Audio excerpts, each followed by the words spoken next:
You straight up cuckooed that dude, bro. Oh my God. You've got all your Charger gear on because feeling fresh as hell. Well, you guys better enjoy it. The fans loved it. You have to love what you're seeing on tape if you're a Chargers fan, especially for the future with Justin Herbert. On the move and throws and touchdown. Do this together. Players, coaches, staff, fans, together we can create something truly special. Stay tuned for some good content.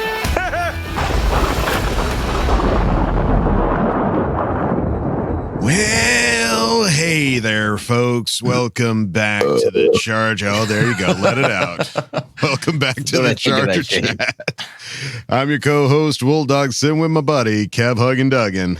Hello, friends. I need this. I want this. I need to feel better. Come join me. Come pop a squad next to old Kev. Come on, sit down right here. Yeah.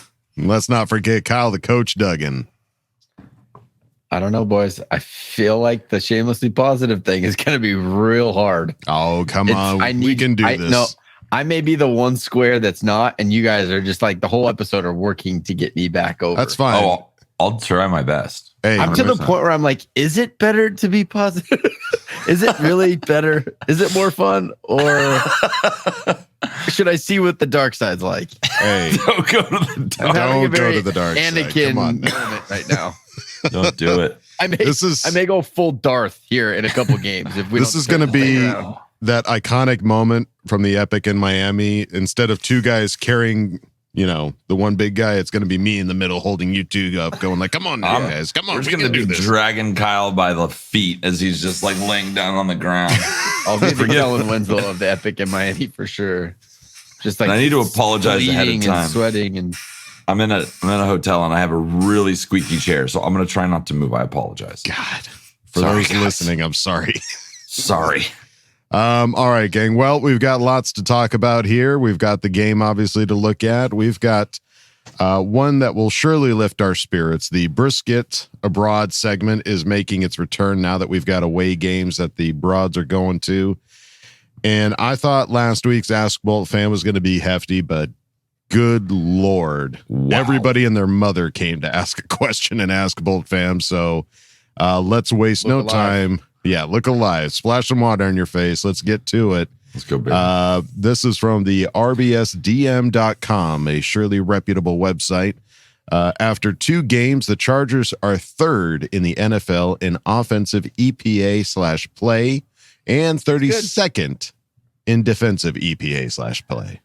that's not good. So what does that mean? EPA. Earned points added, earned It's like players. estimated points. Basically like how explosive your team play. will be. Yeah. Per play. It's trying to like evaluate how efficient and explosive and how much you're going to score. Got it. How good you are.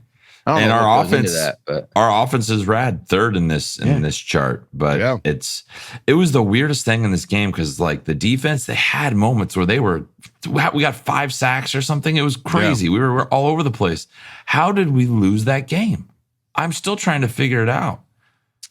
You just have a couple dumb penalties and not converting when we need to in the red zone. Like we were at 2 for 12, 2 for 15 on 3rd downs, something like that. 3rd down conversions was rough. Good God. Giving up some explosive plays to Tannehill was rough. And then in the red zone, we only scored a touchdown. I think 1 of 5 or 2 of 6 or something like that. Yeah, we only got. It's like this, just those little efficiency things. You look at the numbers and it's like staggering how dominant we were. Giving up on penalties, for Titans. They, one moment it looks like, hey, we're going to stop them. Then all of a sudden there's a penalty. It's like, oh my God, come on. So rough game to say the least. I mean, there were some very big shining moments. I mean, Justin Herbert, this is from Next Gen Stats, pushed the ball downfield, averaging 10.6 air yards per attempt, his most in a game since his rookie season. So the things were there. Things were happening. Like Kevin said, we were getting lost sacks. And confused right now. We were talking. Everybody was scared that Kenneth Murray was going to be the one calling the defensive plays. And guess what? Played really well. Came in, was getting sacked. He got himself a sack. Defense was playing great. Joey Bosa, 2 sacks. At one point, got 2 sacks and only played 8 snaps. 5 snaps. Yeah, it was situational. Whenever he was in there, his rate, whatever it is, his percentage of game snaps played versus sacks is out of control. Yeah. So it's like the pieces are there. We can do this. It's the execution. It's fixing those little things and not giving up big explosive plays. The big plays, dude. That's insane. The 70-yard pass that we gave up right after scoring a touchdown. Yeah, it's two like of those. All of that momentum stuff. It's just, you don't see it on a stat sheet, but when you watch the game, it's just like, you can't allow that to happen. Yeah. And I don't know, dude. I really don't know, because our defense, we heard all last year how you give up the run. You give up the run to stop the big pass. You give up the run to stop the big pass. But we've given up more big plays than any other team in the NFL since Staley took over. Right. So it's like, what do we mean here then? What does that add up to? Right. Yeah. Well, I mean, we're not in the locker Giving room. up the run and the pass now. Yeah. We're not part of the plan as far as knowing what it is that their plan is or what it is that they want to do. That was the plan last year. This year seems to be more about stopping the run as best we can and trying not to give up explosive passes. I have a real question. I just looked down the outline. It's not in our outline, but I'm sure it's in some of these questions. The whole Staley, does Staley get fired? What, like, everyone's already asking for his head after 2 weeks. Okay, so real question, flip it around. Do you think Staley wants to be the coach of the LA Chargers right now? And honestly, have you seen the man since you go back to his pressers when he got the job to now? Yes. Yeah. He does not look like a happy man. He's not enjoying his life. He's kind of young. He had a weird press conference at the end yesterday after the game where he kind of snapped. I've never heard him snap at somebody before. Like, it was just like the pressure's absolutely on him. He knows what's going on. He knows. It just doesn't look like he's enjoying, like he's not thriving in that pressure. He looks like he's like aged 30 years in the last 3 years. Oh yeah. Honestly, I just don't know if this job is good for his health and his like enjoyment of life almost. Mm-hmm. I'm like, everyone's like, Staley's going to get fired. I'm like, Staley might quit. I don't know if he wants to do this anymore. I mean, it's an honest question. And given how that press conference went, it does. He's just pissed. I liked it because the passion's there. He's pissed. Yeah, he's really pissed. Like, if you just look at what we're able to do on offense and these moments we have, it's just shooting ourselves in the foot. If we can just get rid of that, but we can get on a roll. How do you justify that we have the players on offense and defense? The defense looked better. The offense is consistently good. Mm-hmm. But we've now lost 4 games in a row where Justin hasn't turned the ball over, and our offense has continued to score. We've scored like 100-something points in those 4 games, and we've lost every single one of them. Right. How do you? What's the one missing piece then? Like, what? How can you say that it's? I don't know. I don't know the answer, but it's not any player. It doesn't feel like. No, and that's, I think, what's become so frustrating is that there's that little needle of luck that can like go in one direction and it can go in another direction. And that could be something like making a catch that was impossible to catch, but you made it. And that's what kept the drive alive. Just getting your toe down. Barely, like Josh Palmer scrapes that toe. I mean, granted. Well, he did score afterwards, but it's just, like to your point. Yeah. It's just, it's something that I think is unquantifiable that we want to find something to blame. We want to find something to wrap our hands around and wring its neck. It's just so consistent with us. I know. It's not a one-off thing. It's the last 4 games have all felt that exact same way. Mm-hmm. I agree. And it's just hard because when I listen to Coach, he's giving all the right answers. And it's like, and he's being consistent with what he's saying, but what he's saying is not translating to what's actually happening on the field. Right. He's like, we got to play connected. Okay, but you're not playing connected. So how do we play more connected? Mm-hmm. And it's like, we need to finish. Okay, but you're not finishing. So like, how do we actually finish? Don't just like throw it out there that we need to be better finishers. Like, what does that quantifiably look like? And what do you do to get better at that? Because if you just say we got to be better finishers or we got to play connected and then it's never happening. It's like, okay, so where's the disconnect here? You know, I don't know. I don't know. I don't have the answer. I don't know. Yeah, if we had the answer, if Staley had the answer, we'd be 2-0. If any Charger coach in history had the answer, we would have won a Super Bowl by now. Exactly. Yeah. So, yeah, as Jason Reed pointed out, Chargers defense allowed the Titans to score 27 points. It's the first time since week 11 of 2022 that Titans scored more than 22.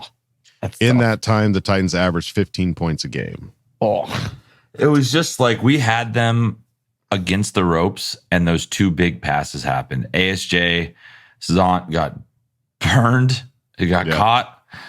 And as soon as that play happened, it was just like I had this feeling. I had this weird feeling that they were going to have a couple more of these, and it was going to be a close game. Up to that point, they hadn't scored. We were up. You know what I mean?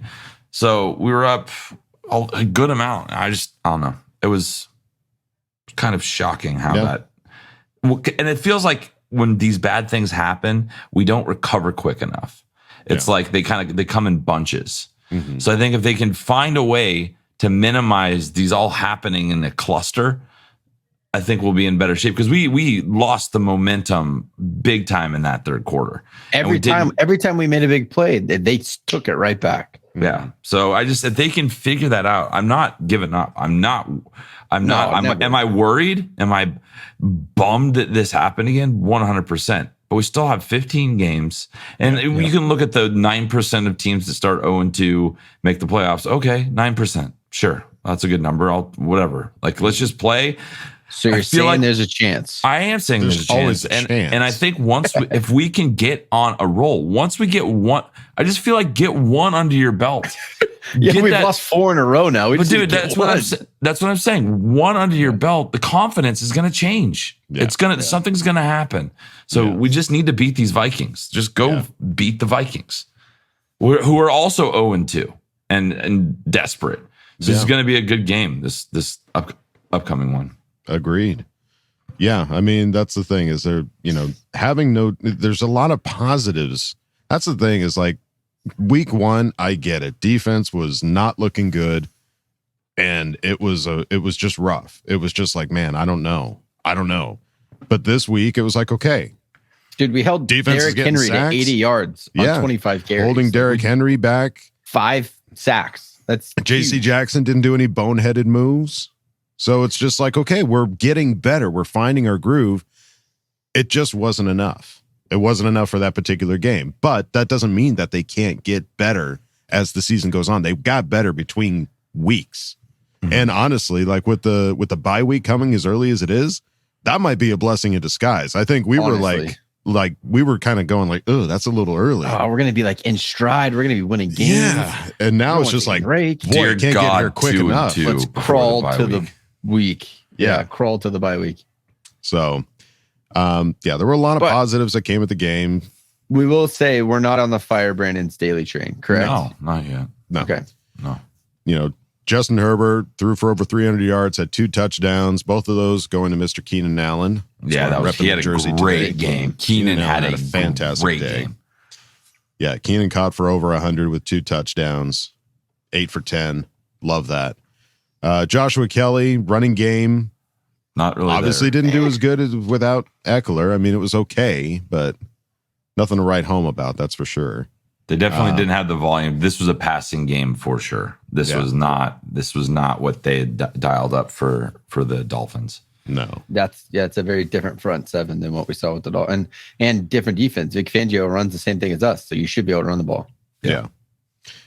And then on the defensive side, like we said, 5 sacks, 2 of those going to Bosa, 1 to Morgan Fox, 1 to Tuli Tuipolatu, and 1 to the one. Too. Yeah, that was an absolute stud. He played so well. Like he stepped up big when we needed him. But there's so many. That's what's so still I love about this team, is that we are a good team, and we have players that can do this stuff.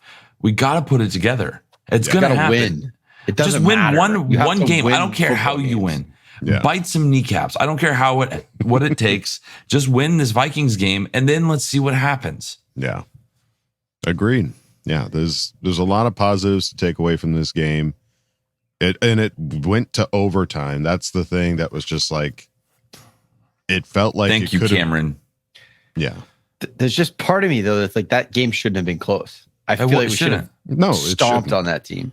If we're the team that we are, like the players that we have, there were so many times where we had opportunities in that third quarter, fourth quarter to like make it a beating, and we would go 3 and out, and then they would be able to score. And we're up 4 with the ball, go score and end the thing, and then we just couldn't. And I don't know, dude. It's just so frustrating to watch. And okay, we're gonna get going though. It's gonna happen. Here it comes. Yeah, it's gonna happen. So.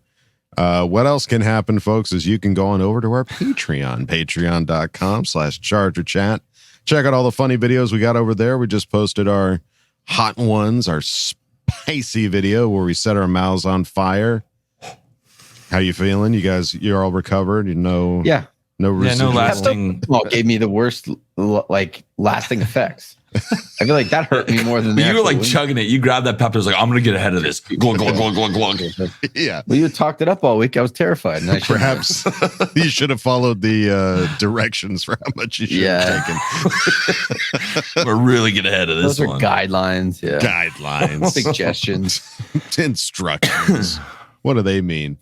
But yeah, patreon.com/ChargerChat. And if you don't want to go over there, that's totally fine. You can go on over to our regular website, ChargerChat.com. Check out all the cool stuff we got over there. T-shirts, hoodies, and stickers.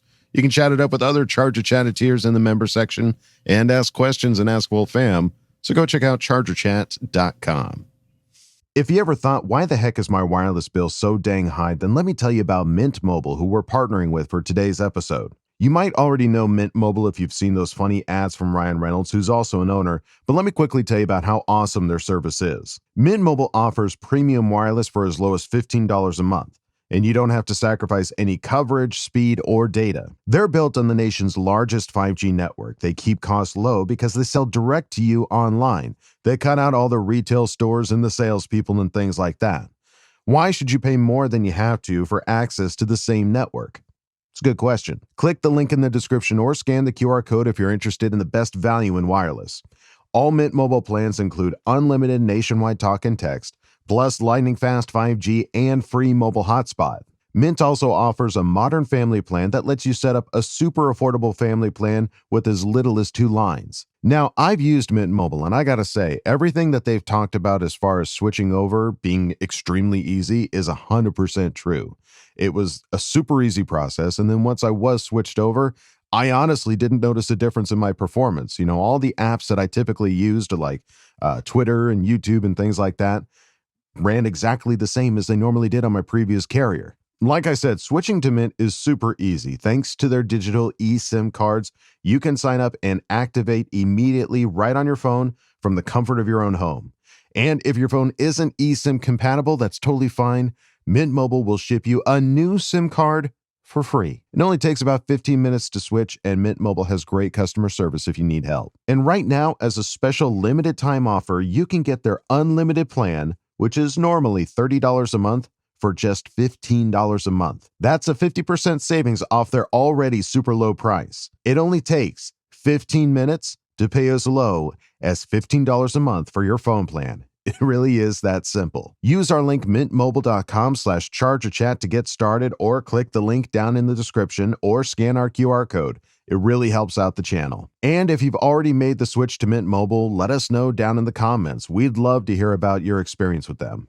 Thank you, Mint Mobile, for being our partner for this episode. Now back to the show. All right, gang. Well, it's been a whole season since we've had this segment. I need this segment so much. We need this segment right now, because if anybody can put a smile on our faces and yours, it's these two lovely ladies, the Brisket Broads, with their segment, Brisket Abroad.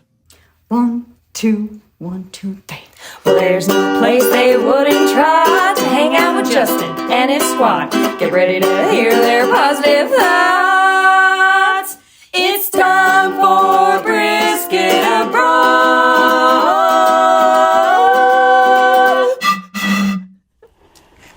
Hello. Howdy. So, I felt a lot of rage after that game. Not at the team, not at the coaches. but I felt rage towards all the people that I knew were going to be saying negative things. But Mary told me I shouldn't say any of the things that I was thinking and wrote down that I wanted to say. I realized, don't waste your time talking to the people, the negative people. That's not who even watches this show. We're talking to our friends, we're talking to Kevin and to Kyle and to Adam, and we're talking to all the other people out there that are just dying for some positivity, because we all know that the losses suck. We all know that they feel awful. But there are some of us out there that feel like there's something wrong with the just negative spew of barf that people throw out there. Barf. That's going to come into play later. Can't believe you brought that up. In this episode. Oh, we should probably have a disclaimer. If you don't like to hear barf talked about, then you're not going to want to watch the rest of this segment. So anyways, all of our Charger Chat brethren, we're standing together. These are the type of people we're talking about. The people that make you bracelets. The people that want to cheer for their team, even when they lose, knowing that it's not going to help them if you bash them and are negative and say all this trash. But if you want to do that, that's fine, people out there, whatever. I'm not supposed to say anything critical. That's what Mary said, that people don't like to be yelled at. So I'm not yelling at any of the people that want to be negative. This is her normal talking voice. I'm just celebrating the people that are positive. And let's just get together, you guys. This is just us. Who cares? Who cares what anybody else says? Right, Mary? Screw the hater. So let's talk about our experience. That's what this segment is about. It doesn't matter if we win or lose. We still have to talk about the stuff that happened. Has the Charger season even started unless we've driven our creepy van to one of the games? I don't think so. I don't think so.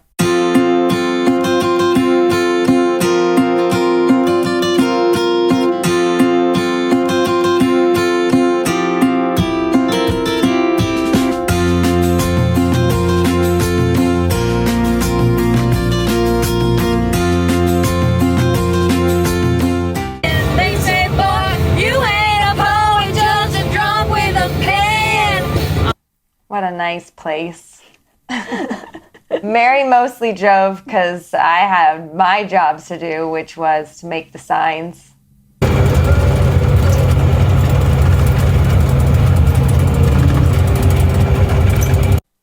I think it's legal. It happened and we didn't get caught. On our way to Nashville, we made just a wee little pit stop. We had to pick up Mary's parents in Mississippi, so we got there on Friday, did laundry, played with Mary's nieces and nephews. Yeah. Let's go! Then on Saturday, with Mary's parents in tow, we headed over to Nashville.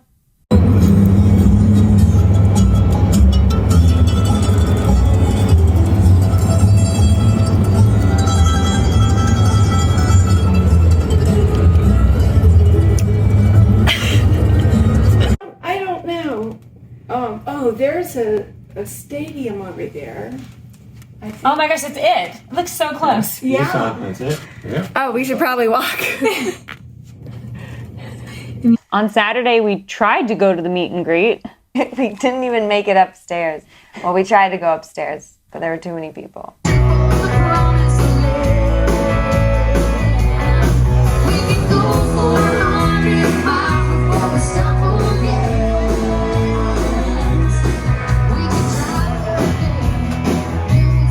Oh, man. We also got to explore Nashville. Wow, what an amazing place. Yeah.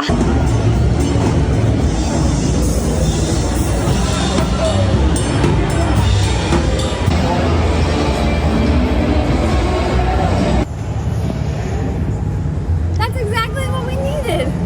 You down. What's going on in that beautiful mind? I'm on your mind. I think it's Bubbles.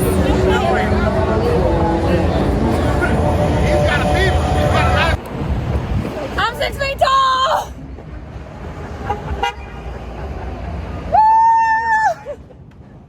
Bolton! Do we know them? I don't know. What were your thoughts on Nashville, Mary? Nashville made me want to poop my pants and barf. If you're a fan of the smell of piss and being overly stimulated auditorily, you're going to love Nashville. Moving on to game day. We walked to the stadium because it was hecka close. Mm-hmm.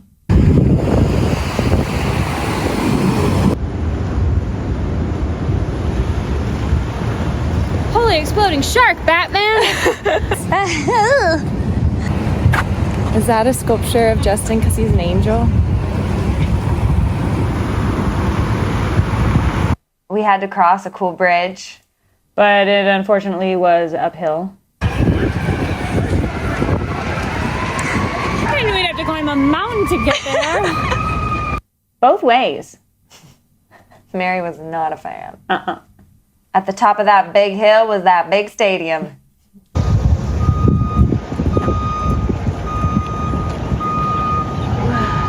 It reminded me of Roller Coaster Tycoon when you would make a roller coaster but then not complete it, so everyone just flies off of it and dies in a fiery crash. Oh my gosh, it is like a roller coaster where people fly off of it. Is it just me? No, that part definitely looks like it 100%. I thought it was really nicely situated next to the river. That was pretty. It reminded me of those shipping yards where they have the big cargo things and they lift them up and put them on the boats and stuff. Maybe it was also that. I mean, look at it. Bless you.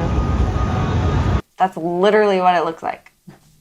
What happened next? We went to the tailgate! Tailgate was so great. It was tail great. We met this cool guy with his cool beard. Wow. Jealous. Jake gifted us with these beautiful bracelets that he and his girlfriend made. Brisket Broads. It's beautiful.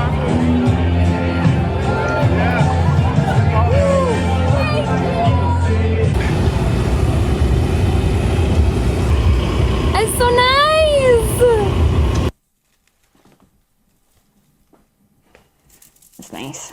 Never taking these off. Mm-mm. Little Herbie loved the tailgate.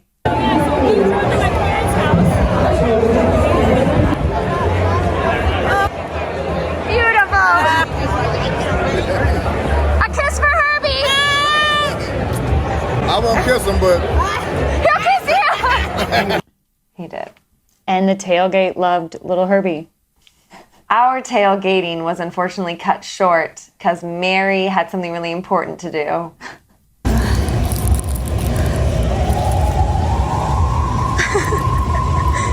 She's a real trooper. And I'm a trooper for watching you projectile vomit. I threw up. Yeah, so we're sorry to anyone who wanted to take a picture with us and didn't get to. And we're also sorry to anyone that has a mental picture for the rest of their life because they walked by Mary when she was up chucking on that tree. Yeah. The porta potties were all taken. I just had to barf in public. Like a child.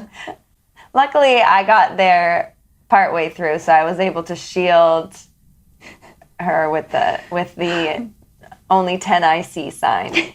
So that's a little pro tip for you out there. Mm-hmm. Make a sign, because you never know when you're going to need to block someone. I puked so much. Mary didn't drink any alcohol or anything, so I don't want you guys to think, oh my gosh, the Brisket Broads are partying too hard. Look at them. They can't even control themselves. They're just spewing in public. That's just how Nashville makes me feel. Thank you, Mike and Brenda, for the Pepto-Bismol. Lifesavers. Lifesavers. Boltfam, baby. Anyways, then my parents showed up. Aww.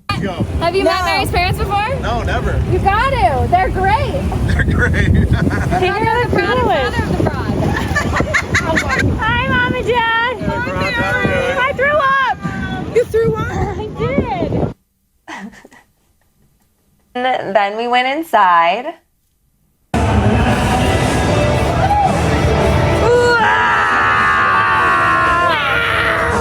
Beautiful. What did you think of the inside of the stadium, Mary? It was so football.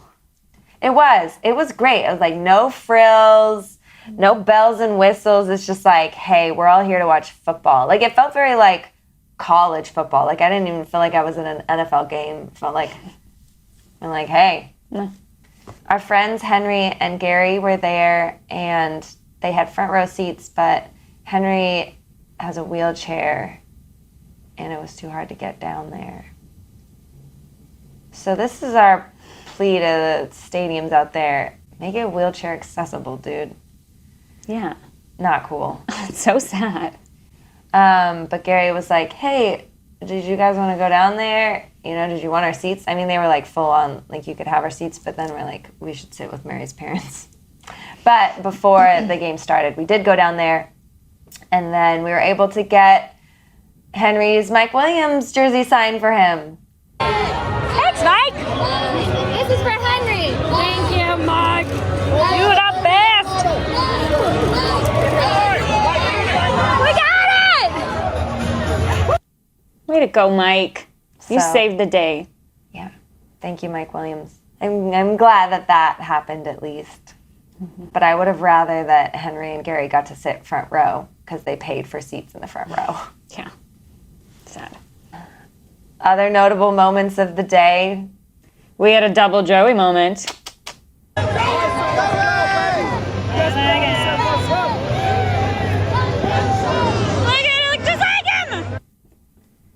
We can't ogle Joey as much anymore because we followed Amanda on Instagram and she followed us back. So now we have to be cool. Yeah. So we're not going to talk about Joey anymore or show him. We tried to yell at some of our friends, but they couldn't hear us. They kept having their headphones in. Oh my gosh, it's Morgan! Oh my God! It's Morgan! Morgan! Oh my gosh, it's Josh Palmer! 10 minutes! Hey, Josh! Yeah. What music is better than hearing us go, hey! Oh my God, look at me! Morgan! Luckily, Pastor George did not have his headphones on, nor did Arthur. Pastor George! What's up? And Art! Thank you. Thank you. Then it started raining.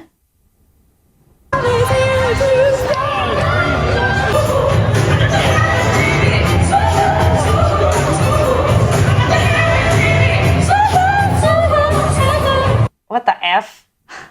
It was both super rainy and super sunny. Like, I got sunburned. I didn't put sunscreen on my face, so there was no way to prepare for this weather. It was pure chaos. We did get some food, less than we normally would, because what's the point? Mary was just going to throw it up. But I got a chicken biscuit because I thought that sounded interesting. Ooh, I hope I don't get diarrhea. Mary's mom, Becky, did a better job of reviewing it, so here's her take on the chicken biscuit. It's tender, it's plump, and nice and moist. It's not dried out. Thank you, Becky. And I got a pretzel.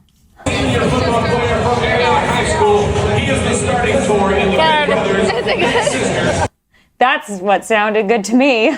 Did that even sound good to you? No, it just sounded the least bad. Some game moments that were exciting. They did that thing where the jets go over, which is always cool.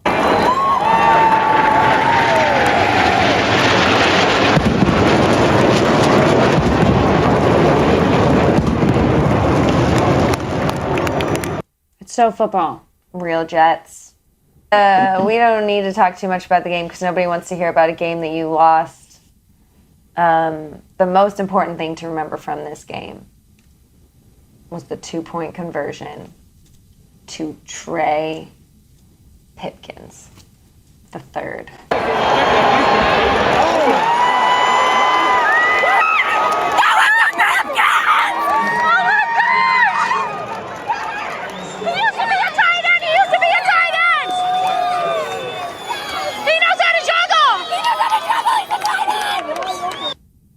Looks like learning to juggle paid off, all you juggle haters out there.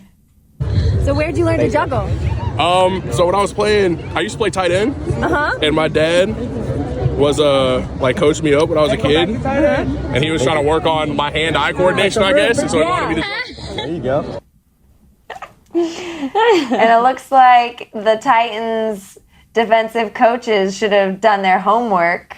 And if they'd watched our training camp videos, they would have known that Trey Pipkins was a threat in the end zone.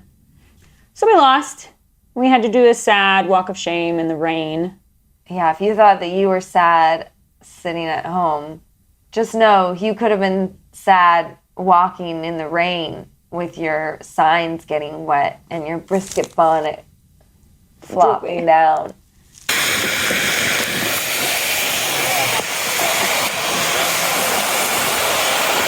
The heavens were weeping. They did not want us to lose.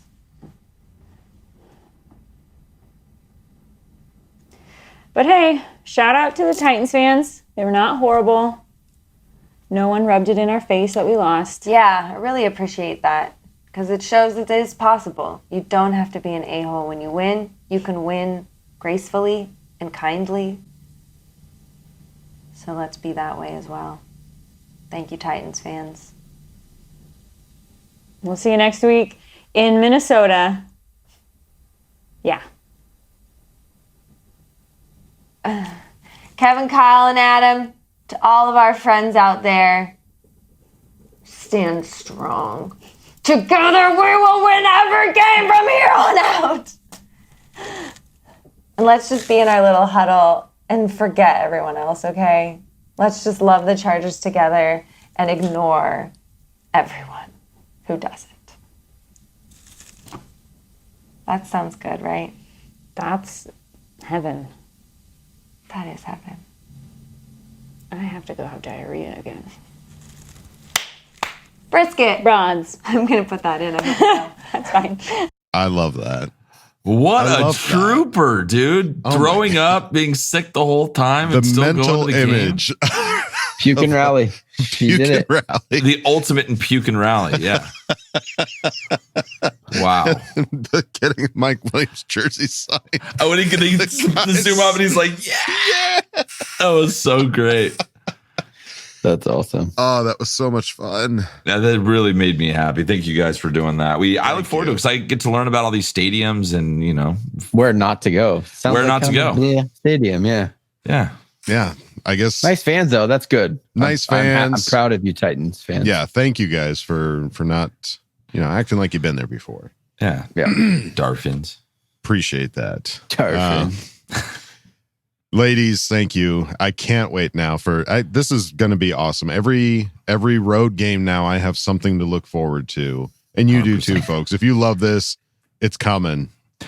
And I have to say, if you haven't seen it yet, they posted something the day of the game. They did a song about playing in Tennessee. They're at another level. We appreciate you guys being a part of this because it's just way cooler that you are. So thank you. So thankful for it, ladies. Yeah, thanks, guys. All right.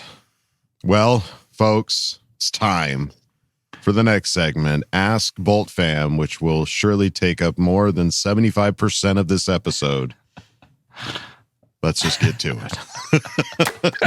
Time to put your money where your mouth is. Hi, guys. Go jam a thumb up his butthole. That's what you do. I wet myself in excitement. Oh, so hungry. Your thoughts are totally appreciated. Catch you later, dude. Okay, love you, boy. That's right, folks. Time for Ask Boltfam, and we start off with Antoine, I believe. Certified Fresh. Who asked the question?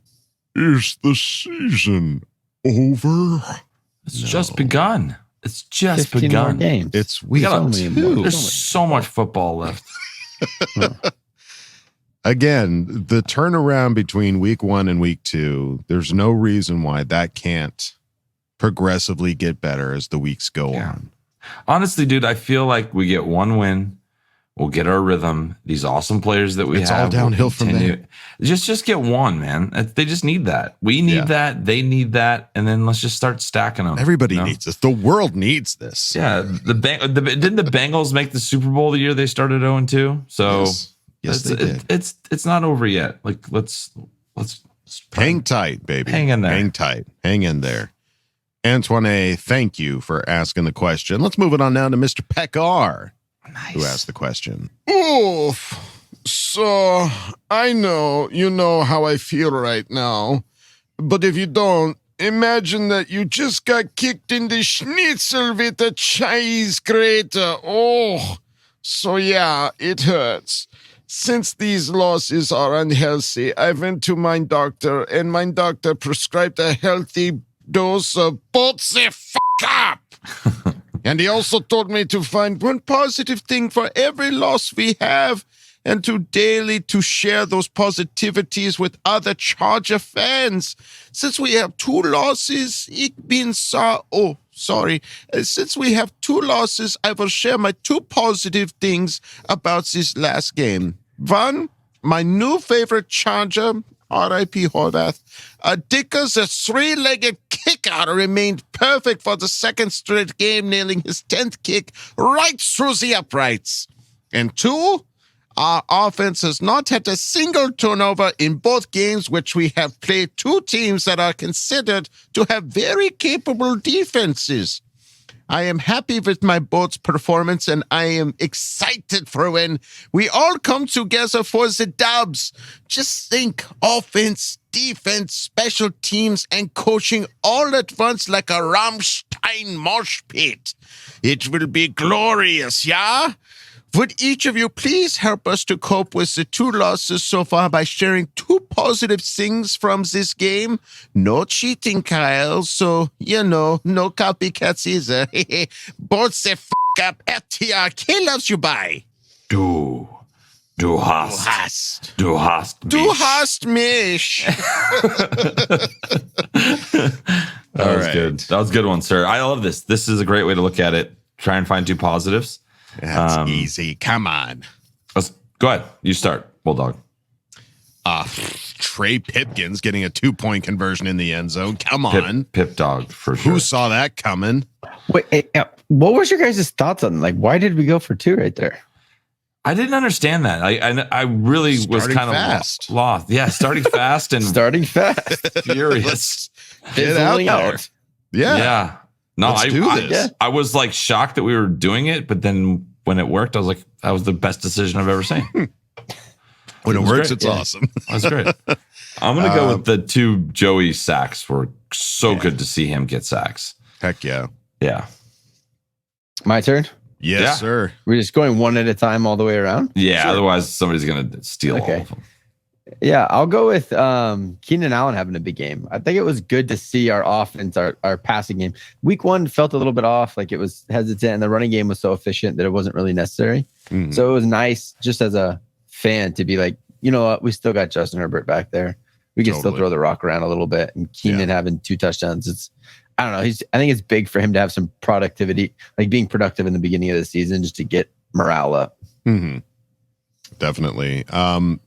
I would say for me, one of the positives was Kenneth Murray. I think everybody was going to this game seeing Kendricks injured, seeing Deion Henley not coming into play. And it's like Kenneth Murray, and everybody's very concerned that this was just going to be a game that he was just going to get run over. And that was just not the case. Yeah. Guy made plays. Guy got a sack. Guy was calling the plays. Guy had the green dot and he stepped up. Good job. Stepped up. Loved that.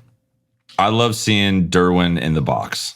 I love seeing him come down. He did it right off the bat, and they were doing those backside blitzes that literally him and Jasir Taylor would catch up to whatever running back in the backfield and tackle him.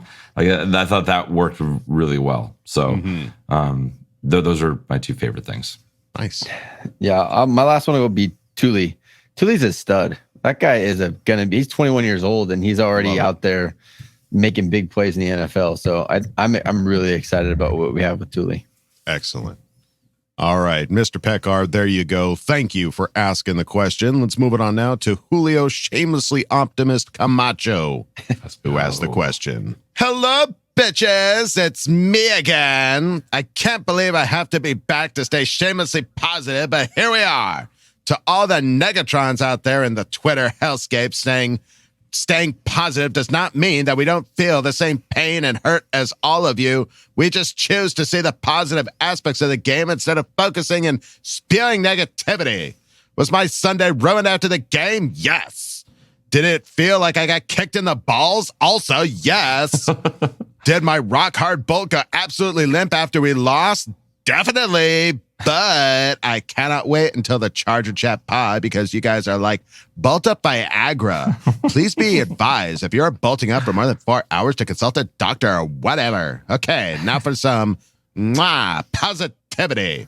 Number 1, Kenneth Murray Jr. had the absolute best game of his career. The preseason hype might actually be real. He had 5 solo tackles, 2 tackles for a loss, and 1 sack. 2, Thule, I don't know how to spell your last name, so I won't even try. Was a beast out there. He is definitely a steal in the second round. He had 3 solo tackles, 1 tackle for a loss, and 1 sack. Joey motherfucking Bosa is back. He was limited, but still had 2 tackles for a loss and 2 massive sacks. 4, the Herbert to Allen connection is out of this world. Gerald Everett was a fucking tank after the catch. Need more of that. 6, we still rank first in rushing EPA per play after this game. I still don't know what that means, but we're first. I don't have a question. Just wanted to drop by to help stay positive. Yes, this loss was absolutely devastating, but it's not time to turn on Herbert, Staley, and this team. For some context, people wanted Sean Payton, who was also 0-2 with the Broncos, losing to the Raider and the Commanders. Others wanted Dable instead after he won Coach of the Year last year, and the Giants were being outscored 60-0 before they scored any points, and they barely beat the Arizona Cardinals, who are trying to lose to get the number 1 overall pick. When you are a fan, you sign up for the exhilarating victories and the crushing defeats. It's part of being a fan. It's still early, and we have time to turn this season around. I will stay shamelessly positive every week, no matter what becomes of this team. Oh, wait. I feel something. Yes, I can confirm I'm fully bolted up again. I love you. Bye. Oh, dude. I love it. Julio, my guy.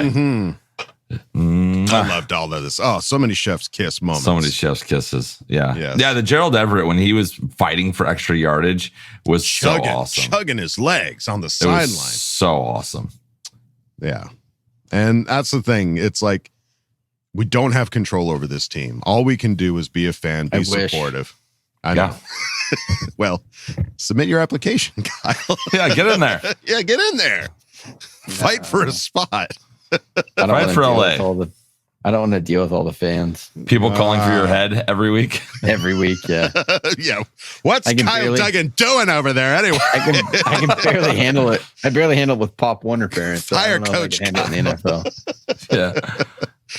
All right. Julio, thank you for the awesome script. Really appreciate it. Let's move it on now to Friar Bolt, who asked the question. To my fellow Charger fans, we need to learn to stop being sad over shit we just don't control.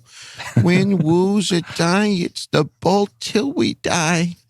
Live with the result and move on. Am I disappointed? Sure.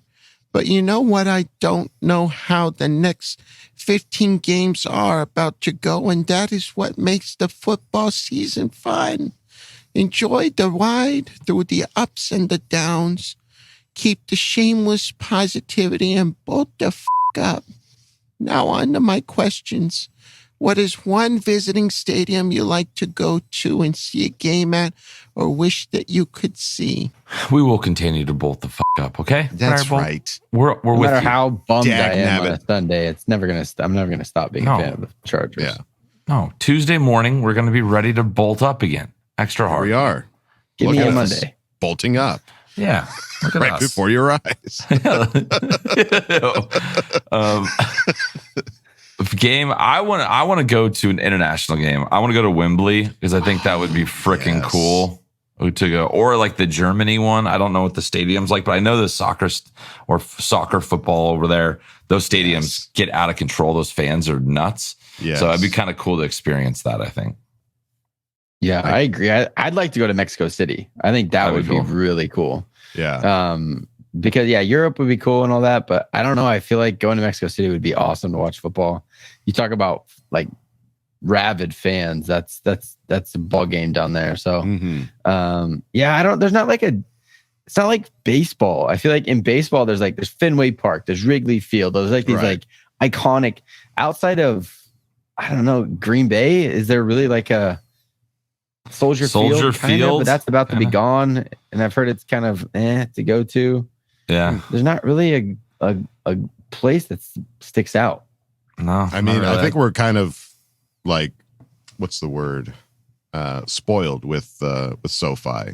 SoFi is just such an awesome, beautiful stadium with a lot of things that it has to offer that it really is just like. I'm not going to go to a nicer stadium. That's what I mean. History. Like, like I want history, and there's not a whole lot of stadiums that offer that outside of Lambeau. It's kind of the only one to go to. Yeah, I agree with all of those. Those are all stadiums that I can 100% agree with. So Friar Bolt, thank you for asking the question. Let's move it on now to Bollywood Herbert, who asked the question. Is it a bad sign that it doesn't hurt anymore? I don't know. Is it? It still hurts. Should I really find a doctor? I don't know. We go to the dentist too often, and we're just numb now. It's just the numbing agent. Yeah, just drill it. Just pull the tooth. Just pull the shit out. It doesn't make it feel better that I've gone through it a lot of times. I still don't want to go to the dentist and get that filling done and that tooth pulled. Like, doesn't make it better, even though I've done it before. Sure. For me, it still hurts every time. I think once it stops hurting, have you given up a little bit? No. I don't know. I think it's a way you can protect yourself in a way, like getting the come down after week 1 was hard because the anticipation, the excitement, getting to that game, losing that, that's probably the worst I'll feel this year. I'm not going to knock on wood, but so yeah, it is a little easier to be a little numb to it this week. It's like, well, shit, I've seen this before, and I'm not going to kill myself over this. So everything will be all right. Yeah, it'll be okay. That's the thing, is like, at the end of the day, it's football. We love this team. We love these players. We have no control over this, so it might as well just enjoy the ride, enjoy the ups, enjoy the downs, enjoy Keenan Allen's awesome game. How freaking rad was that? Joey Bosa's sacks. Yeah, those are all great moments. Yeah, we'll get the dub. It's gonna happen. It's gonna come. Herbert. It's gonna come in bunches. I promise. Phrasing. Bollywood Herbert. Thank you. Careful with promises. Question. Yeah. Careful with coming bunches. Let's move it on now to Bolts, who asked the question. Why is it that the Chargers always go into conservative mode in the fourth quarter when they're only up by 1 possession and waste time for no reason and then get scored on and leave only 2 minutes for the offense? Why can't they just stay aggressive and go up by 2 possessions? And certified fresh. My apologies. I'm slow tonight. That's all right. Good question, Kyle. Why? I don't know. Why answer Kyle? us? Answer it. Answer the man. I don't know if that's truly the case. If they think that they're being conservative, and maybe they just think the run is going to work, and I don't know. I don't know. You're not going to purposely throw the game, so they're doing what they think is the best strategy to win the game. Right. We've obviously seen it not work several times, but I don't know. I will say an improvement over last week. They actually did drive down to tie it up. Like, they improved over what they did previous week. We got to overtime this time. Yeah. You know what I mean? I'm looking at all the baby steps. Okay. There you go. Yeah. Hey, baby step. Progress. Improvement. Yeah. Yes. We kicked a field goal. We didn't win the game, but progress is. Hey, we didn't blow a giant lead either. It's just fairly true. Yeah. Yeah. That's also. Look at it that way. Yeah. Great observations. Look at us. Look at us. All right. Well, Bolts, appreciate the question. Thank you for asking it. Let's move it on now to Arrogant Bastard, and shout out to Nicholas Bordeaux and Nightwave. There's certified fresh in there for sure. There's I think there's a few certified fresh sprinkled. Yeah. But going with Arrogant Bastard, and it goes like this. In the words of the great scholar poet Axl Rose, where do we go? Where do we go now? This is a good question. I like this. We're going to Minnesota. Yeah, that's exactly where we're going. That's where we're going. Just go. Don't you know? Don't you know? Don't ask questions. Just buckle up and get going. Yeah, hey, keep your hands and arms inside the vehicle. Yeah. And hang on to your hats and glasses, because this here's the wildest ride in the wilderness, all right? Yeah. It's the Charger. I really feel like we can beat the Vikings this week. I know I say that about every team. I really feel like we can. Guys. Did this week, guys. I'm feeling it this really week. Feel it. I wasn't right about the first two, but I'm feeling this one. This time, this is our 5th season doing this. We felt it every week, Kev. But I really feel it. But this week feels different. Oh man, okay, it does. Honestly, like, I was it you that I was talking to, Kev? That like when we were calling each other during the game, it was just like they're playing mean. Yeah, like they're playing like they've got a chip on their shoulder. Yeah, I feel like that's just going to carry over now into Minnesota. I feel like that's going to happen. When they stop playing mean, then we can be worried. Because that's deflation, and we're still early. So as long as they're grinding and as long as Gerald Everett is chugging his legs on the side. You look at that effort. You look at what those guys are doing. Those guys haven't given up yet. They just they've been snake bitten twice, and let's fucking kill these snakes and get going. Yeah, as long as they're still fighting this team, you just got to hang on tight. Okay. Arrogant Bastard, Nicholas Bordeaux, and Nightwave, thank you for asking the question. Let's move it on now to Zachary Shelton. Zach, who asked the question. So, as evidenced by the game, we obviously know who the top player on this offense is, and that is Austin Eckler. This offense can't survive if he's not in the game. 5 trips to the red zone and only 2 touchdowns. In overtime, you get the ball first, and it's 3 straight incompletions. I thought Kellen Moore was brought in to improve this offense. I'm sorry, this is just totally ridiculous that we lost again, and this time it's because of our offense. So the big question is, how much are we paying Eckler in the offseason? How many years, and are we gonna make him the highest paid running back in the league? It's a tough one, Zach. Well, I don't respectfully disagree there, Zachary. I think if you looked at the Chiefs play in week 1 when Travis Kelce wasn't out there, would you say that Travis Kelce is the biggest offensive piece of the Kansas City Chiefs and not Patrick Mahomes?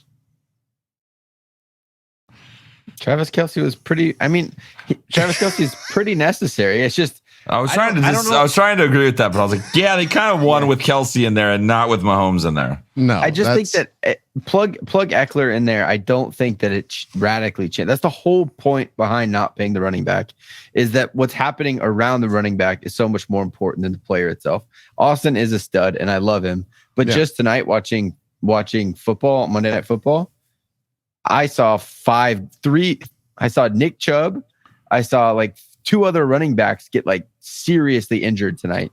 And it's like, that's why you don't pay them a lot of money. It's not because he's not valuable. Austin Eckler is a valuable asset for sure. We missed him.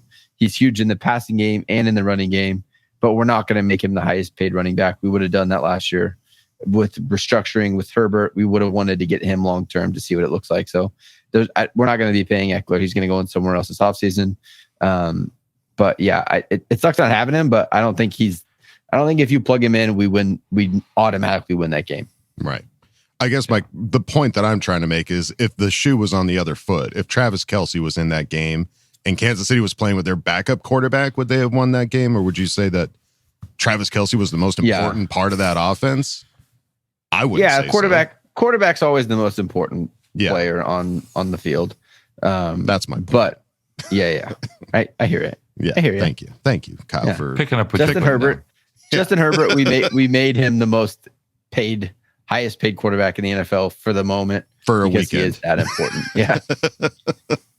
So I obviously having Eckler out there could have been a totally different game. We won't know because we can't. I don't know. We were pretty efficient here and there. Like third downs were bad. Red zone wasn't great. We still moved the ball pretty good, 300 yards through the air. I don't know what the answer is. I don't think it's Kellen Moore. I don't think he's the reason why our team is not winning football games. That's the opinion. Offense is still putting up points. The offense isn't turning the ball over. I can't say that is the people that are blaming Justin Herbert now. I can't wrap my head around that at all. I'm just looking for somebody to place blame. I know It's hard to put. Yeah. There's not a single point of failure. That's the hard part. Is you're looking at a collective team loss. Yeah. If the defense plays a little better, if the offense plays a little better, if the special teams does a little bit, has a kick return, like you could look at anything and point the finger. It's just not it's not that easy. It's not as easy as put Eckler in there and we win. It's not that easy. Football is not black and white It's a as team far game. as trying to figure out like it's either this or this. It's just not. There's too many moving If you take parts. away this penalty, then what happens? Like, do they go for it on 4th down, still get it, bigger momentum change? Do we muff the punt and then they get the ball at the 20? Like, you can't say without that one thing, then everything's better. Right. It's just there's no way of doing that. Exactly. So, agree to disagree there, Zachary Shelton. Thank you for asking the question. Let's move it on now to Mickey Coates. And finally, sorry. Oh. I have one more One thing. more thought. Here it comes. It's not as if Eckler's not playing because we benched him. He's not playing because he's hurt, and that's what happens to running backs. You know, it's like they're not available, and that's just why you don't pay that position a ton of money. And I'm not gonna lie, looking at all these running backs that were on that Zoom meeting with him about how are we all gonna get paid, a couple of those guys have gone down. Yeah, so if I'm looking at it, I'm like reality. Yeah. Maybe I'll take an extra week to really get this ankle to 100%. You know what I mean? went down. Nick Chubb just went down. I mean, big time. Gone. He's gone. Williams Chubb's gone. Yeah, went down. So a lot of guys going down. All right, Mickey Coates, you've got a question. I think it goes something like this. Isn't it weird that the Chargers season starts 2 weeks later than the rest of the NFL? I've never seen this happen before. Yeah, that is weird. It's weird. Odd. How does that happen? Hey, I wish that they just took those were preseason games. Yeah. What if you just once a year you got to pick a game? You're like, that one doesn't count. Okay, wipe it away. It counts for them. Yeah, it counts for them. But for us, we're gonna say that one's a no go. I like that. Wipe that one away. I think we should. We play 17 Start the games petition. now. Start the petition. I'm signing. I'll be your first signature, Kyle. That would be kind of fun. Deciding when you're going to use your get out of jail. You can't use it at the end of the season. You have to use it right after the game. You're saving your AFC West losses for sure.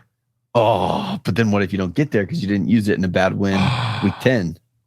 Ooh. But the other team kept theirs for the AFC Championship. Once you get to the Super Bowl, it's white. Maybe once you get to the playoffs, there's no more redos. I love you have this to use idea. your redo. Are you listening, NFL? Yeah. We're coming up with spice things cool up. ideas here. Spice her up. All right. We Mickey. need 2 of those. Mickey, thank you, buddy. Give me 2. Mickey, give me 2. Utah. Thank you for asking the question. Let's move it on now to Michael Harvey. And shout out to SRP Dad, Bolt Rage, Ulysses Pineta, and Dirty Ferdy. Who asked the question. Too much talent for them to be 0-2. Who is to blame? Sorry, but Staley is the issue. But this is what the Chargers do. Offseason has fans so excited, but the product on the field is so subpar. Staley needs to fix it. I like the way you phrase that. I think you're right in a lot of ways. Staley may be the issue right now, but getting rid of him, just fix it. Just go fix it. Fix it. Yeah. You know, I appreciate that sentiment for sure. Yeah. Firing Coach Staley is giving up on the season. That's throwing in the towel. Yeah. We're done because we don't have a better option right now on the staff, unless you think Kellen Moore can call plays in a brand new offense and also be the head coach. I don't think that's going to be successful. So and call the defense.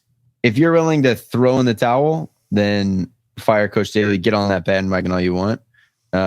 If you think that we still have a shot at doing anything this year with 15 games and Justin Herbert at quarterback, then you got to kind of be like, yeah, let's get this going. You can fix it. Just find a way to fix it. Just fix it. Yeah. And I will say as well, I'm beginning to think that I like the offseason more than the regular season. The excitement and build up with no letdown is nice. Yeah. The waves we're riding right now are kind of highs and little lows. Yeah. I love that. All right. It's easy to talk when there's nothing at risk. Yeah. Hey. Yeah. What's going to happen here? All sunshine and rainbows in the offseason. Yeah. All right. Well, Michael Harvey, SRP Dad, Bolt Rage, Ulysses Pineda, and Dirty Ferdy, thank you guys for asking the question. Let's move it on now to Coach Lago, who asked the question. Hello, goofy buttholes. We're all goofy buttholes being so invested in the team. They're always good enough to keep us hoping, but there's always something that keeps us from achieving what we see they can. Try to wrap your head around that. So, boys, the wifey is adamant. I get neutered, a.k.a. a vasectomy. Can you help me explain to her that this process isn't needed? This team takes care of it for me.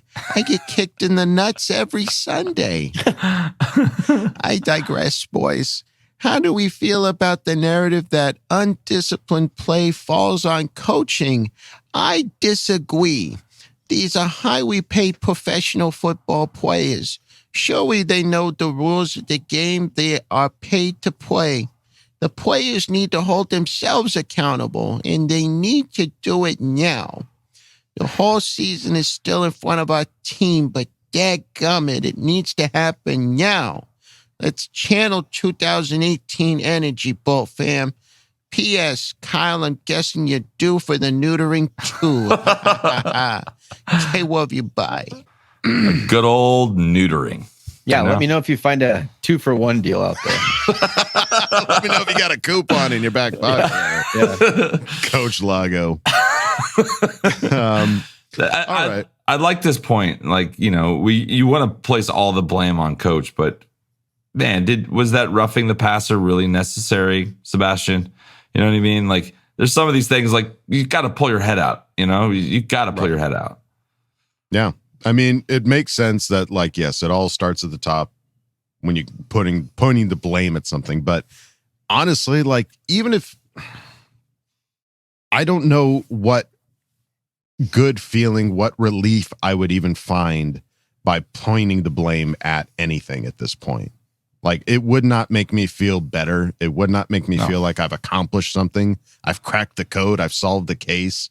Like, it just would be like, okay, well, that's it. Like, what am I going to do now? Am I going to stop cheering for the team, or am I going to just curse this person's name until they're no longer associated with the team? Like, sure. What a sad life that would be if that's all I did. Like, it just is what it is at this point. And I think it's more than, like, I don't know. Because you look at the team like the Raiders, that they do that kind of crap all the time. They're undisciplined. They have stupid penalties. They talk the whole game. They're disrespectful. It's like that's part of the culture that is allowed to exist. Mm-hmm. And if did anybody see Coach Staley go get on JC when he had that stupid pass interference penalty that you could say cost us the game last week? I saw a pat on the butt and like, you're better than that type of deal. Mm-hmm. I don't know if that's enough to have the culture of like, no, I'm gonna hold you accountable. Mm-hmm. Now, these are millionaires that are grown men, but at the same time, you can't just hope that culture creates itself. Right. It's just not going to. You're not going to see. Like, why did Bill Belichick have a legacy that's now is nah? But why did they have decades of winning? Yeah, because they were disciplined. They played great special teams. They had an awesome defense, and they all bought in. There was no stupid penalties. They didn't have dumb turnovers. Like, they played football that way, and that kind of stuff wouldn't happen to them. Like, now does that mean they didn't have the same players?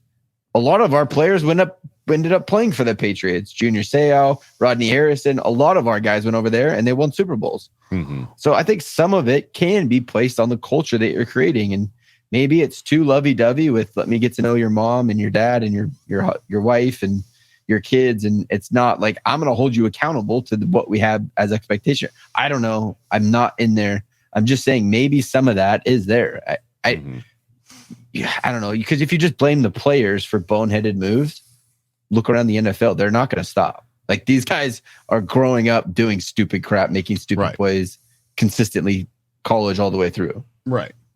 That's what I mean. Like, even if you did place the blame on something, like, I don't know what that accomplishes. Like, because it's just so undefinitive. Like, there's just no way to say that it is this game rests on the shoulders of Sebastian Joseph Day, or rests on the shoulders of Joshua Kelly or rest on the shoulders of anybody or Brandon Staley. Like, it just happened. That's all that it is. It's just a series of events that led to the Chargers not taking home a W. So all they can do is learn from it, move on. And again, I'd like to see these guys get better every week. And I think they can do that. So Coach Lago, thank you for asking the question. Let's move it on now to LRH388, who asked the question. What's your favorite color? I got this. Was like the first question I we got. This. Yeah, like because when I posted the Ask Boltfam, all I said, I usually say, "Come join us, be a part of the podcast." Right. I just said, "Be gentle," and this was the first comment. What's your favorite color? No, it was first. He was like, "What's should we fire Brandon Staley mid-season?" And you're like, "That's not the kind of question we're looking for. We're looking for things like what's your favorite color?" He's like, "What's your favorite color?" I get what I asked for. So, what's your favorite color? I'm blue guy. I'm a blue guy. Oh yes. You? Powder blue, royal blue. I'm all about the beige, blues. Navy blue. Nice. Yeah, it's got to be a blue and yellow tie for me. Yeah, they're both right up there. There you go. All right. LRH388. Yeah. What's your favorite color, folks? Put it down in the comments below. Let's run this whole comment section up. LRH388, thank you for playing along and thank you for asking the question. Appreciate you, man. Appreciate it. Let's move it on now to Herbo Dog, and shout out to Bolts and Bogies. Certified Fresh, who asked the question. Is Herbert trying to do too much?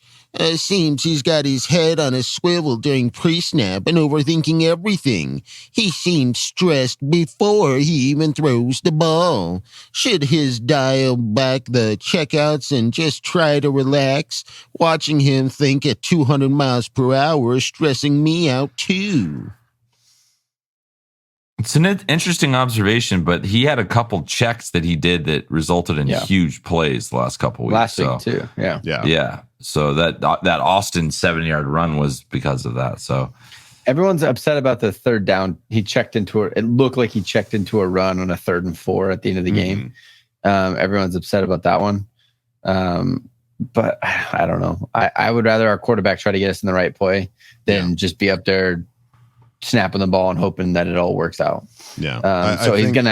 He may have a learning curve, but I think that's what's best is him up there trying to make the right play. Because this is the first season that we're really seeing him do some like audibles and checking out of plays and stuff like that. So it feels like, this is that first moment where like, hey man, now you're the manager. Like anybody that's ever been in like a leadership role knows that, hey man, it's not going to always go the best on your first go around, but he's a smart enough guy. He knows how this offense works. He knows what they're trying to accomplish. And so this is that first year. Like if we saw this like in his rookie year, he'd be a seasoned veteran at this point as far as like checking out of plays and calling audibles. But I feel like this is the first year that we're actually starting to see that. So there's probably going to be some bumps in the road. Not every he's audible going to is get going to better. be perfect. Yeah, exactly. Yeah. He's going to get better. It's going to take some time, but I'm excited to see it. Like, yeah, there's some moments where he looks stressed, but I think that just has to do with like, hey man, this is an important play. I need to make sure everybody's aware of what's going on. So I'm sure it's loud as F in there as well. Yeah, so you just gotta get everybody on the same page quickly. Exactly. So Herbo Dog and Bolts and Bogies, thank you guys for asking the question. Let's move it on now to Jeremy, who asked the question. Oh, Chargers. Why do you always hurt me, Corazon? I want to be happy, but I feel you no let me. Mi pregunta es, should my next jersey purchase be John J.J. Jefferson or Dan Fouts? Please help me with this conundrum. That's a tough one. I'd probably go Fouts just because I have all Charger. It's probably easier to come by too. Yeah, you're gonna have to get a custom JJ one. Yeah, I think you could go on the Chargers website and get a Dan Fouts jersey. You probably could. Yeah. So just for the sake of ease, Jeremy, I would say Dan Fouts for sure. Yeah. And take care of your please. Cortisone. Your cortisone. Jeremy, thank you for asking the question. Let's move it on now to House of Hain, who asked the question. Well, I say we shit the bed and sprayed the walls and ceiling. Now we got to clean this up and move on.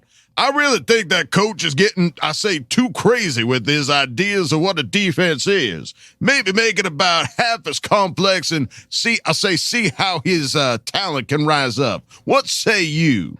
I wasn't all that mad at the defense this game. I thought we had a good defensive game with a couple bad burns. Yeah. That's what it was. Just 2 bad throws you let Tannehill have and a couple penalties. I think they were figuring it out. We had 5 sacks. So it's not like it was a flip week where the offense didn't really help us. And, the defense wasn't as to blame as the first game. Mm-hmm. Yeah. I don't know. To say it's too complex is acting like we have the playbook and we know what he's calling. Right. And we don't. I'll go. I mean, spoiler alert, we don't. Nope. And even to say the playbook and then the exact play that's called, like if I watch a play without knowing what the call was, everyone can look like they did the right thing, but I don't know who messed up because I don't know what the original call was. So you can guess, but anyone that tells you for certain could be, they don't know a very specific check that may have been put in. Say you're running, just to simplify things, you're running cover 3. Mm-hmm. But if you get 3 by 1, we're just going to check for you. If that one person is DeAndre Hopkins, we're going to shift it this way. Right. It can be that specific. So if I don't know what they put in, how do I know if they did the wrong thing or the right thing? So I don't know. To say it's too complex. If you're not hearing that from the players or the other coaches, then I think that's just a throwaway thing. But then again, I don't know how we keep getting beat like this. So maybe it is too complex. I don't know. There's something to it. Maybe. Who knows? That's the thing, is we just don't know. So just hang on for the ride there. House of Hain, clean up the mess, and thank you for asking the question. Let's move it on now to Swipe of Visuals, who asked the question. Hey guys, tough loss again this week versus the Tennessee Tits. But here's my question. Is this an overreaction, or is Kenneth Murray looking really good Sunday? If we give him the green dot weekly, do you think it'll help him finally break out with us? Or is this just a one-time thing and he turns into the old Kenneth next week?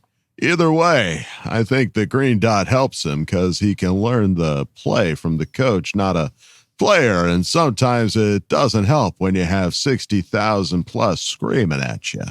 Consistency is key, and he just needs to put more together. I'm glad, everyone was talking let's cut him last week. Oh, yeah. Get him off this team. He sucks. He's a liability. Right. And he came out and had a good game. So it's still so early in the season. We don't really know what these guys are going to do yet. Mm-hmm. But it was promising that he did step up and had a good game. Mm-hmm. I think he can be a really good, run defending linebacker, and he was shooting gaps and doing what he needed to do that last game. So whether or not the dot is the reason for it, I can't say that, but let's string a few more of those together, and then hopefully Kenneth will be more of a consistent player for us. Definitely. I liked it. I think that, maybe there was something about giving him that leadership opportunity that kind of made him own the position a bit more, as opposed to just going out there and doing what they told him to do. It's like, all right, dude, you got the green dot now. You got to tell everybody what to do. It's your responsibility. It's on your shoulders. Yeah. Go out there and do what you got to do. And he did. So I liked it. So for instance, that right there, that is an example of good coaching. And I'm not saying that Coach Staley is always doing the right thing, but I'm saying that's a way to impact. If that's really what you believe, if you believe that challenging him to be a leader, then initiated him to play better, we say, players, you just need to find that. You need to have that. You're a professional athlete. You just need to be able to go do that. Well, he hasn't done that. Mm-hmm. So if we really think that a coach challenging him with, here's a green dot, be a leader, that's good coaching. That got more out of that player than he would have given you by himself. Mm-hmm. So that's an example of something that needs to happen from a coach, from a culture of getting these guys to play better than what they're doing. Right. Yeah. If that's the narrative, and I like to believe that is. So, Yeah. Good point, Kyle. Yeah, very nice. I like that. More of that. Yeah. Swipe of visuals. Thank you for asking the question. Let's move it on now to OM Run, who asked the question. How/when/where did Kevin and Wolldog meet? I'm assuming that Kevin and Wolldog were friends and then Kyle was brought in as the brother. If I'm wrong, how did all three of you meet? Then what is your favorite memory of being together in San Diego or LA? Yeah, How do you bring in a... Wait, my mom and dad brought me a brother. My mom and dad brought me a brother home one day. That's for sure.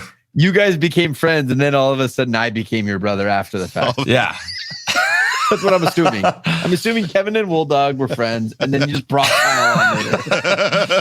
It seems like you would assume that me and Kevin were brothers, and then he brought on Wolldog later. Thank you. I love it. I love it. That's not how the timeline works. That's an alternate universe. Yeah. How do we meet, Adam?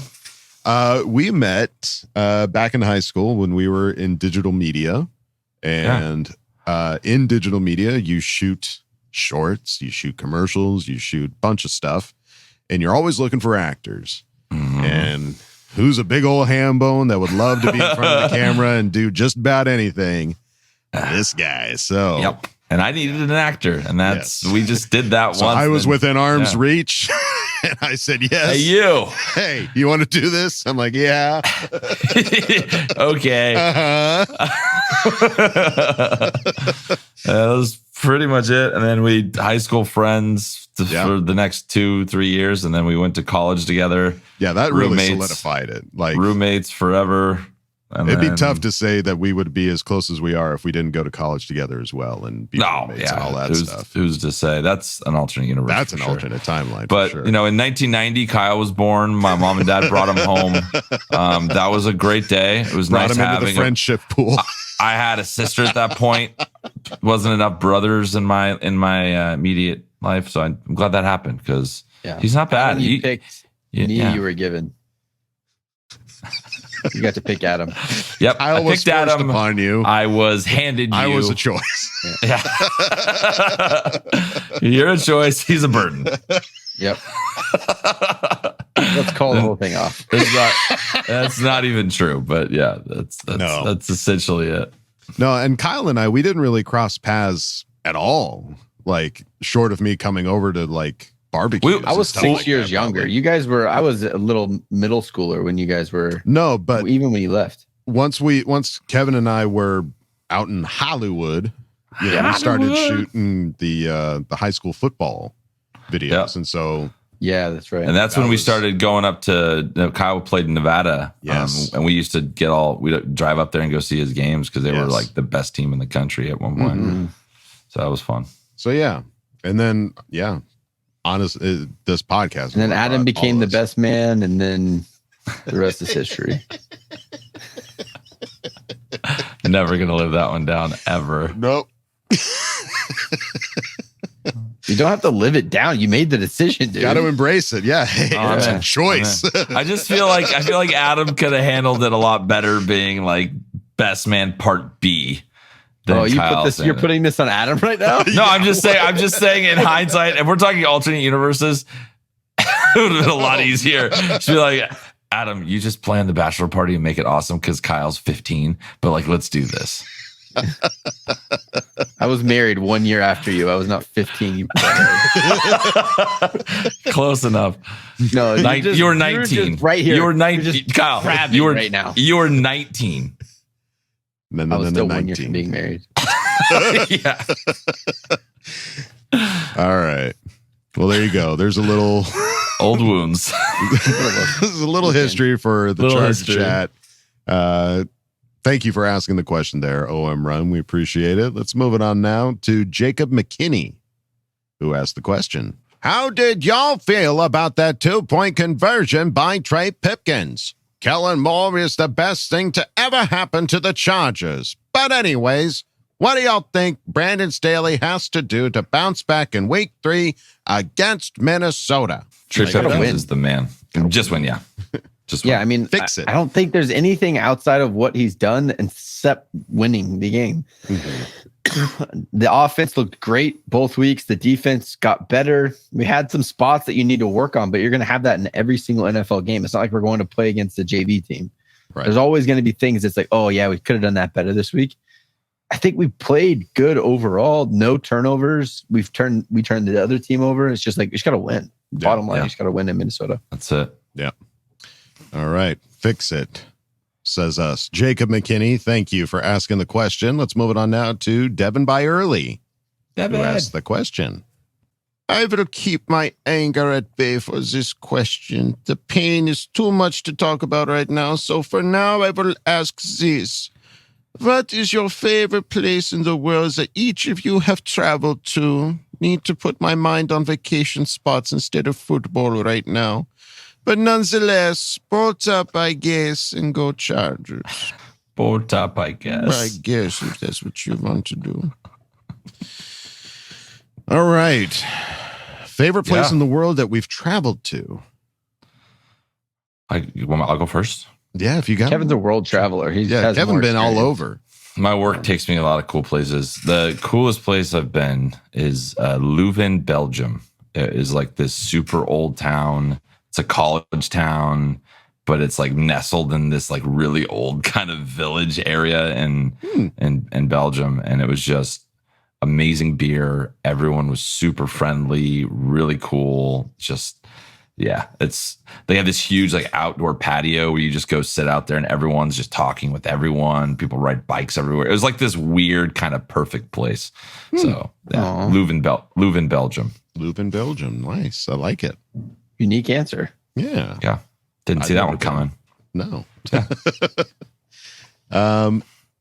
Boy, I'm trying to think of all the places I've traveled to. I really haven't gone outside the States that often. I remember going to London when I was a kid and really enjoying a lot of that. Just every bit of culture, Like the way they talk. I like the way they talk. It was like, you're going to see a show tonight there, Master Wooly. Yeah, that was fun. I like London. I think I could vibe with London. That's cool. Yeah, my go-to is, we go to Hawaii like once or twice a year. So that's my go-to favorite vacation spot is always Hawaii. We go once or twice a year. Depends. Depends how busy I am. Depends on those waves, dude. But yeah, I love going to Hawaii. It's just that's our vacation for sure. It's somewhere at the beach, just unplug. Nice. I like it. All right, Devin by Early, thank you for asking the question. Let's move it on now to Scotty B63, who asked the question. What's your favorite Australian animal? Kangaroo. Remember the kangaroo that got punched by the guy? Kangaroo that got punched by the guy. Yeah, there was like a video. It was a kangaroo that was like stealing this guy's dog. And then the guy, literally the Australian dude, walked up and just cold cocked this kangaroo. And the kangaroo was just like, whoa.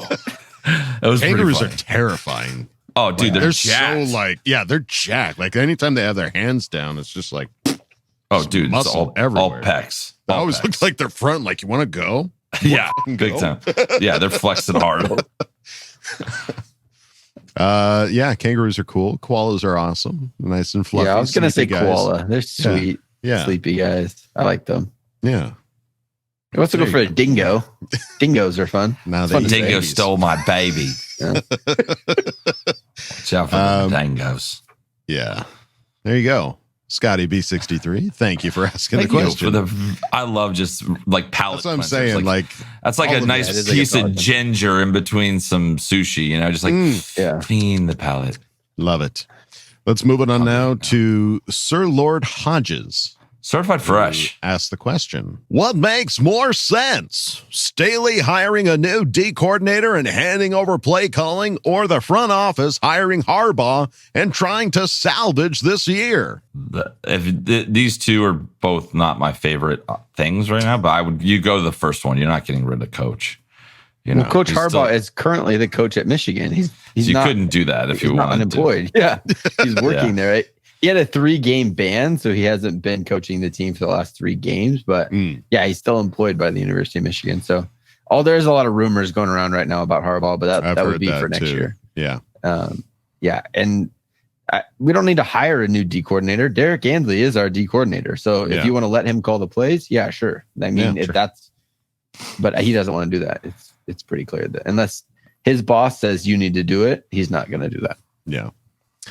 All right. There you go. Sir Lord Hodges. Thank you for asking the question. Let's move it on now to Athair Kadir. Kadir, sorry. Who asked the question? Bulldog, my baby! Heartbroken, lost, but I'm not ready to give up. Our backs are against the wall, baby! Coach Staley will not get fired no matter how bad things will go, baby! If it don't get better, however, I believe they will clean house in the offseason. The GM will be the first to go, baby! Love you, baby! Oh, baby. There's some positivity in there with some... Yeah, some sprinkling consequences. Yeah. That was a good way to put it. Things will get good unless they get bad, and then they'll get worse. And then they'll get real bad. They'll get real bad. Like this place on fire. It starts with Telesco's office. Yeah. I don't think Staley's going anywhere this season. Not in season. No. Doesn't make any sense. I mean, unless you get to like week 12 and he's doing boneheaded stuff, and it just doesn't make any sense, especially this early in the season. I think he's doing pretty well with the head coaching duties, when it comes to like timeouts and all the stuff that we had serious issues with, where people were like making fun of our Coach Lynn. Yeah. Like we're not having any of that. I like what he's doing there. You need to put criteria about what you want your head coach to do. People think that he's out there playing the game. It's like, what do you want? What is your head coach supposed to do? Is it just calling timeouts? Then he's doing a great job. Is it just halftime speeches? Then maybe he's doing a good job. Like, what is it that you expect your head coach to do? And if that's where you need to decide, like, is he falling short in those duties? Mm-hmm. And a lot of people think that he is. So, but it's not going to end right now. Like, they're not going to give up. If they wanted to make that move, it would have been in the offseason.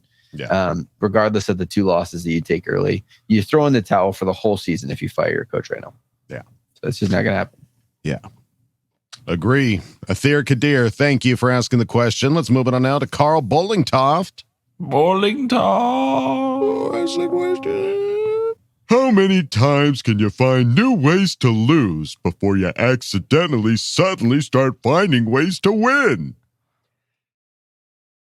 I like that. Maybe we're just finding, it's like, you just got to stumble into a win. no, trip and fall head first into a win. Yeah. Every time you find these weird ways to lose, you're like, okay, check. That's not how you win. It's on the bingo card. Again. We lost this way. All right. Yeah. Check. Done that.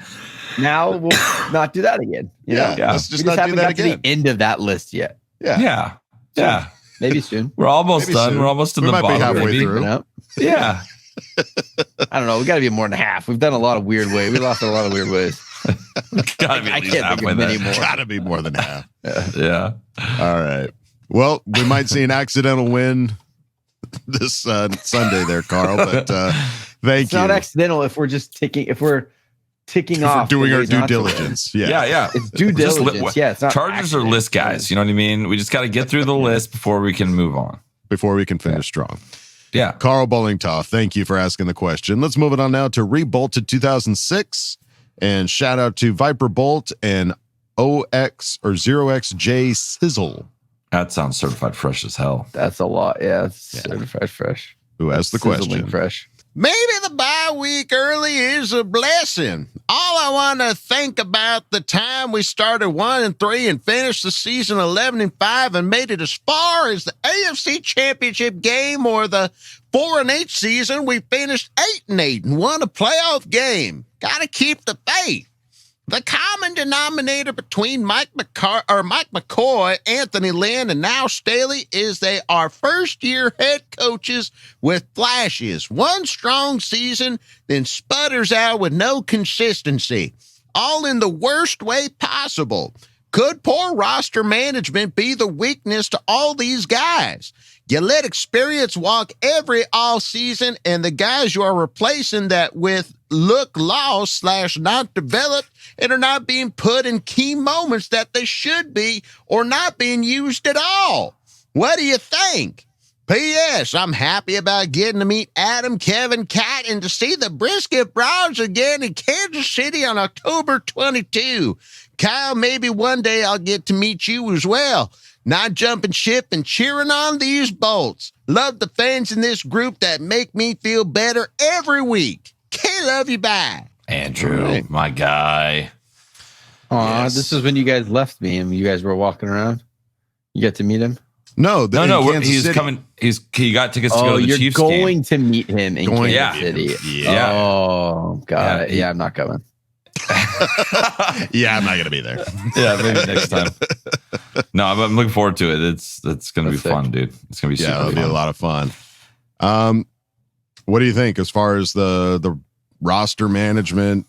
You know, we see guys go like, you know, we just go. I don't know. You look at our roster top to bottom, it's pretty solid, dude. Like we got playmakers at every level, and the guys that are making mistakes doesn't feel like they're the new guy. Like all of our starters are pretty much the same for the most part. Mm-hmm. I don't really know who like a giant change from offense or defense that's in there. Mm-hmm. So I don't know if that's the case. Maybe it is. Maybe that's. I mean, I know in the past we've done it a lot. We've let leaders walk. We let Kyle Vanoy go, who everyone was talking about how great of a leader he was. But you replaced him with Thule, who's been incredible in the times that he's been able to get on the field. So I don't know. Maybe that's it. Maybe we need to be older. I don't know. That's getting nitpicky about looking for solutions that I just don't think we have the answer for. Mm-hmm. Yeah, got to agree. But great question. Rebolted 2006, Viper Bolt, and OXJ Sizzle. Thank you guys for asking the question. Let's move on now to, hey, Jason Reed. Oh, snap. Who asked the question? Welcome back to the Bolt Beat. I'm your host, Jason Reed, over at Eat Your Reedies. How are you guys able to remain positive in times like this? Asking for a friend? Totally not me. Now back to the Charger Chat, guys. That was good. You brought the energy. You matched it was more the Jason's cadence than the voice, anything. Yeah. Jason. I'm looking forward to your segment on Friday, and hopefully you're feeling better by then. Yes, I hope so too. How do we do it? I don't know. Stay off of Twitter. It's a collective. Honestly, it's a collective decision to just do it together. Yeah, I think that's it. There's times where I don't want to at all, but I'm like, that's gotta record this darn podcast on Monday night, and these bozos are gonna try to be positive and make me positive. So you know what? I'm just gonna try. We're forcing your hand. Yeah. Oh, you're no. Well, you are trying too. It's working. I'm not saying it's not working. I just want to make sure this isn't. I'm succeeding here. But it does feel a little bit like I'm gonna have to answer for myself on Monday night. So I just need to figure out a way to twist this and just get on board. Just get on board. It's a waste of time otherwise. Yeah. Honestly, man, I think one of us said it just a second ago. Is like just give social media 24 hours of not going on it. That helps me. It helps me get my mind right for a minute. It really does. It lets me not just because I'm already feeling the feels. I don't need other people yelling their feels at my feels. That's just too many feels. Too many feels. Yeah. Step away from the feels for 24 hours and come back. Feels at home. Yeah. Keep your feels to yourself. Yeah, dude. I think they're both the right answers. You just have to kind of force yourself to be positive because and truly just find the things that are good. Find those things that are good, latch onto them, and just hold on for dear life. Yeah. Because that's what keeps us as fans of this team is all the good things, no matter how small, all the good things that this team can do that keeps us shamelessly positive. So one way to look at it too, next offseason, you're going to be like, oh my God, this is going to be our year. Just know that you're not going anywhere. If you're confident that you're going to be a Charger fan forever, just hang in. It's going to be good. Yeah. Hang tight. Get there eventually. That's right. Or don't. It's totally up to you. Yeah, Either way. If you don't want to, hey, we're not forcing you. If you want to go, that's sometimes it sounds nice. Yeah, to go on don't the hair other off side. my balls, you know. The dark side sounds fun sometimes, but that's right. I know it's not what's best. But you end up killing a whole bunch of little Jedi kids, and no one wants that, Kyle. That's true. No one wants that. True. That's true. Good point. Jason Reed, thank you for asking the question. Let's move it on now to Diehard Bolt Club Central Valley, who asked the question. Can you body slam into a table for the Bills game? You want? Sure. I'll do it.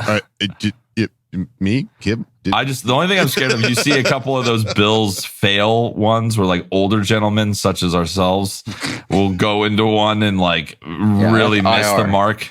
Yeah, it's definitely, I can't go on the IR. I want to do the one. Kids. I've seen that one video where like the guy's holding like a newborn baby and then like just drops him on like a styrofoam little table. Yeah. I'll styrofoam choke slam you, dude. Yeah. I'm having a baby at the end of October. I'll gentle into like a that's perfect. Yeah. Perfect. We can do that. All right, Hilly. Everything's coming together. Hey, I also said I was going to name him Max because of Max Duggan. So this is your opportunity to make up for your past transgressions. But body slam your newborn into styrofoam. I'll do my 6-year-old for sure. I'll toss him through. Oh, dude, I will put my 6-year-old through. See, there you go. Let's take it out. I trust Ellen. Take the younger generation of Duggins and throw them through a couple tables. Dude, I choke slam them onto the bed all the time. Like that would not be a problem. Cut that out. What? Child services will be at your in a fun, not out of like rage or anger. They're like, "Daddy, again," and I'm like, "All right." Playfully choking them. Yeah, choke slam. It's just kidding. I'm just kidding. Yeah, we're all just having fun here. And then you finish with the people's elbow. That's how it goes. Then they go to their room. Yeah, they lost. Losers. Yeah. Losers sit in their room. Losers go to timeout. Yeah. All right. You give them the Diamond Dallas Page on the way to their bedroom. Suck it. I want to see that so bad. Don't tell your mom. All right.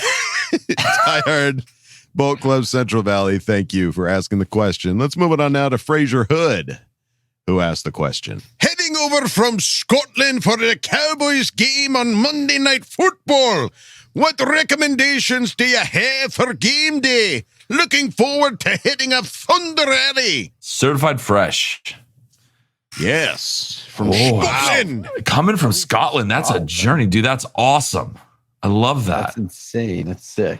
So recommendations to do. So Monday Night Football. I've not been to a primetime game yet. Be careful. Slow and steady because it's a long day. Dude, he's Scottish. He knows how to do it. He's fine. Yeah. Asking for recommendations. He doesn't know how to do it. Recommendations is he knows how to. He clearly knows how to party. He listens to us. He knows how to party. He'll be fine. Okay. Never mind. No. I want to know tips nighttime recommendations for a Monday night game. I've never been, so I don't know what to expect at a night game for SoFi. Yeah, I mean it's like I don't really know what to say right now because Kevin's gonna have something to say. So Kevin, what are your recommendations? No. Double down now. Now it's your turn. My recommendation is to listen to my little brother because he's always right. Oh, that's not true. I said it. That's clearly not true. I said it. Adam was your best man. So you have their recommendations. Adam, I'm sorry. Sorry. I should have picked Kyle. So you stop bitching. Listen, for this one episode. Yeah, you knew. We moved on at this point. If you just want to pick Kyle, it's your best. Kyle, give him some tips and tricks for real. I'll shut up. I'll mute myself. You ready? On 3. 1, 2, 3. I don't know. Honestly, like the main thing of going to the primetime games is you get there so early and you're exhausted by the time the game starts. And so I would just say pace yourself a little bit, but definitely hit Thunder Alley. It's awesome because everyone's there all day long. I feel like we went to the game just against the Dolphins. It was like we got there early enough. Like it was kind of chill and relaxed. And that primetime games, they're there all day. So especially on Monday night, I guess traffic. Hopefully you're staying close to the stadium because a Monday around rush hour in LA is god awful. Yeah. So I don't know. Get there early enough that you beat the traffic, but not too early that you want to fall asleep before the game. That would be my recommendation. Yeah, and your time zone's going to be a little funky, so that jet lag. I hope you got a couple days to adjust too. Yeah, it's actually easier coming here than it is going out there. So hopefully you'll be okay. At least that's from my experience. But yeah, dude, just have fun and get loud. Just enjoy it and go to the team store because the team store is pretty awesome. Yeah, they've got a team store, and didn't I hear that like they've got players that hang out in like one of the who said that they hang out in one of the lounge areas? Yeah. There's one of the lounges. Yeah, that sometimes you'll find players like Sean Merriman or LT hanging out. So we haven't done that because we just get lost in Thunder Alley and. Yeah. The next thing you know, it's 4 hours later, and we're like, where are we? Oh shit! About to kick the ball off. Let's go. So yeah, definitely check it all out, and hope you have a great time. Travel safe. Travel safe. Have fun. Thank you. That's awesome for asking the question. Let's move on now to Charger fan Sean, and shout out to Farnsey, who asks the question. Certified fresh. Well, we sweep the division. 15-2, baby. Yeah, let's go. That's what I've been saying since the season started. Like undefeated at some point. That's what I've been saying, guys. Aren't you listening? Are we? Am I talking to myself here? Is this thing on? I thought we were on the same page. Okay, 15-2. 15-2, obviously. Highest scoring offense in the entire league. 15-2. Yeah. Is it possible? Yeah. I think it's possible. There's no reason why they shouldn't if they continue to get better.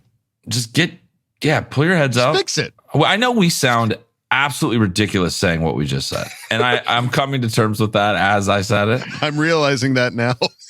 What I just said was the stupidest thing I've said in a while. But it could happen. But 15-2. But even a broken clock is right twice a day. So amen. Yeah. If we're right, we're going to look so good. So good. Who's stupid then?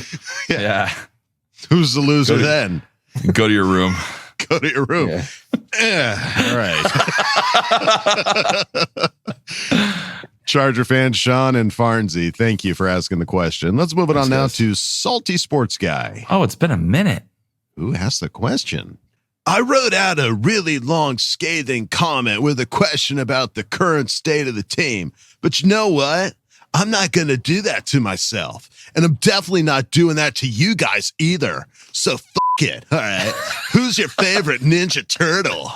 There's that piece of ginger. Let's cleanse this palate. Let's go. All right. I have four to work with. I have a very, very definitive answer, but I'll let you guys go first. Let's hear it.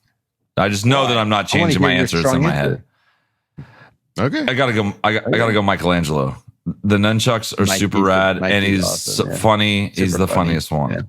Yeah. In all the iterations, like even in like the new one, he's great in that one too. Awesome. But the original one, like with them in the suits, like the original that was ours, that was absolutely Michelangelo. Not my kids' turtles, the 90s kids' turtles. The creepy turtles. The creepy ones with the Go Ninja, Go Ninja, Go. Yes. Nice. All right. Do you have a different favorite, Kyle?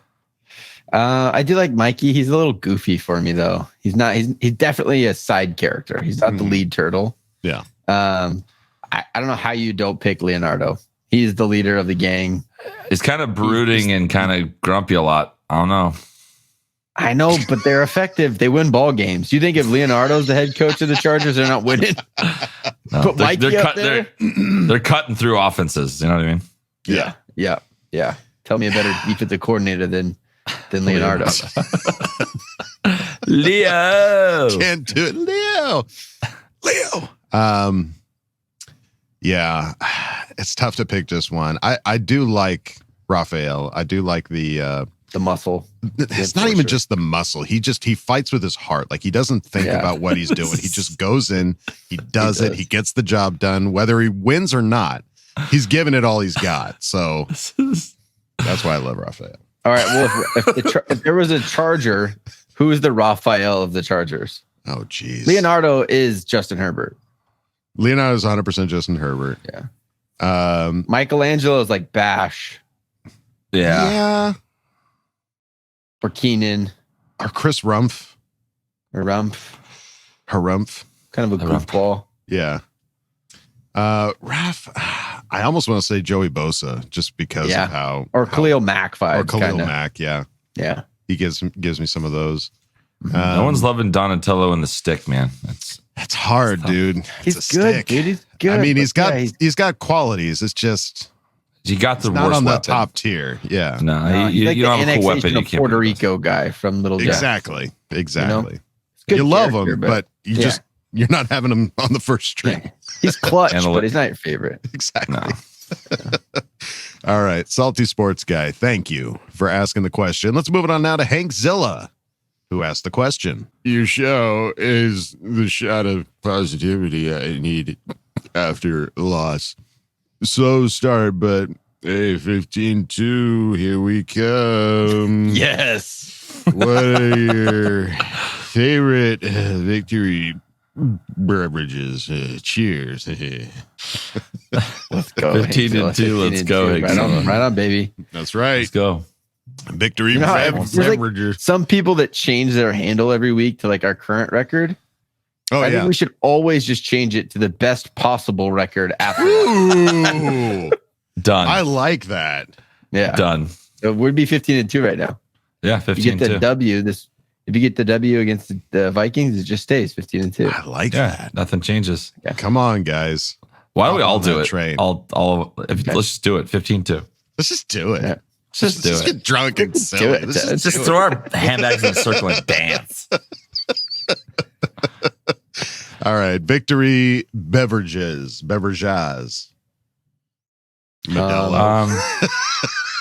Raiders tears. No. That's the best. Kevin's thinking hard. He's got a lot of choices when it comes to. Well, I got to like calm down because usually I'm like, throwing down some beers during the game. So victory, we usually have reach for the good stuff. We have a recap. So I need to try and get myself straight. So I've been into these poppy I haven't done one of those in a long time. I forgot what it's like. I made a graphic for it. Haven't used it. It's been 4 weeks. That's okay. We got 15 times to do it ahead of us. Yeah, it's coming. Got 15 in a row. Just wait for this graphic. Yeah, sick. It's gonna be. So Kevin reaches for a soda. Is that what I'm hearing? Orange soda. It does feel like a victory beverage is kind of like a relax, like cool. Just carbonated. Refreshing. Just something carbonated. Yeah, just something refreshing. Yeah. Yeah. Something like that. Fair enough. Or I could name any of the alcohols I drink. I was going to say we typically will do a victory shot at least at some point. Yeah, but we do have from Melanie, one of our really good friends, got us a Charger Crown Royal bottle that we haven't got to use. Itching to crack that baby open. Yeah, we will. It's gonna this week. It's gonna happen. 15-2. 15-2. You're gonna be drunk by the end of the season. You're gonna be wasted. It's gonna last. You get a shot a week. Yeah, one shot a week. You'll be so wasted. The doctor away. I'll have to get you some help when the season's over. Just hold me up, boys. Hank Zilla, thank you for asking the question. Let's move on now to Tyler Neiman, who asked the question. Need some positive vibes. Doesn't help being negative. Will the running game or passing game have a historic day versus the Vikings? Good question. Historic? Both. Ooh, yeah. Okay. 600 yards. Whoa. Throw for 500. Run for 200. I don't know. I'd love to see the run game. It was fun running the ball. It really was. But this team, I think it's going to be another shootout. We'll get into it next game, but I think it's going to be a high-scoring game again. We can't not score at least 24 points, so that's going to keep going, and then we'll see what this defense does. We're going to win. I just don't know how.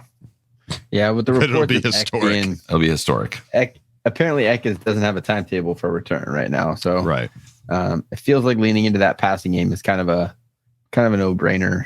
So yeah, I would put my money on the historic passing game. Yeah, I would say passing game too. I think that might be historic because that might be the first week that we see Quentin Johnston get a freaking touchdown. They haven't used him very much. I know, and I'm snap counts. mildly frustrated. Darius Davis was on the field more than Quentin was. I know. Need more Quentin. Give me the cue. Yeah. Tyler Neiman. Thanks for your positivity. The question. Appreciate it. Not Nick Neiman. Not Nick Neiman. This is Tyler. And we go out of Ask Boltfam with Derwin's Dirty Duck. And shout out to Brandovert. Possibly certified fresh on that Possibly. one. For sure. But going with Derwin's Dirty Duck to take us out. Here we go. Oh, don't say it. Oh, don't say it. Don't say it. Oh. Okay. Oh, I feel better now that I got the negatives out of the way. Hoo-ha! All right, let's flip the script, okay? Time to be perfectly and proficiently positive. Okay. Keenan Allen, man, like a fine wine. He gets better with age. Let's just take a sec to appreciate him, okay? Hoo-ha. Kenneth Murray, K9, had some dog in him on Sunday. Not a faultless performance, but perhaps the best he has played in the powder blue. Thule, found his feet weak, and I expect him to become a large part of this defense in the years to come. Looked on the edge and gave some serious pressure. Loved it. Hoo-ha. But excitingly, Darius Davis, man, he just looks like he's about to break the game open on every return. Not anything huge this time around, but it's coming. I can feel it. My question is, can we do this? Are we still a playoff caliber team? Can you see it coming together? I just get this horrible feeling that it's going to be another season with a talented roster that amounts to nothing. Tell me it's going to be okay. Come on, hold me. Come on. Cuddle me, please. Just please tell me it's going to be all right. Come on. Hoo-ha. It's going to be okay. Come here. Come here. Come in here. Come here. Come here. No, come here. It's going to be okay. Look at me.